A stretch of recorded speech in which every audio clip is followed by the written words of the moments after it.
નારીગામ પાસે અચાનક કાર સળગી ઉઠતા બળીને ખાખ થવા પામી હતી। નારીગામ પાસેના હાઈવે ઉપરથી પસાર થઈ રહેલી કારમાં અચાનક આગ લાગવાનો બનાવ બન્યો હતો।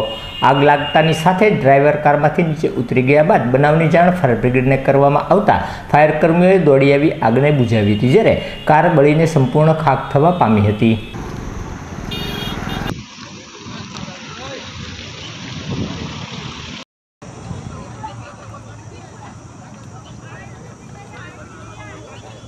મક્કાની ઓડી હળગી ગઈ।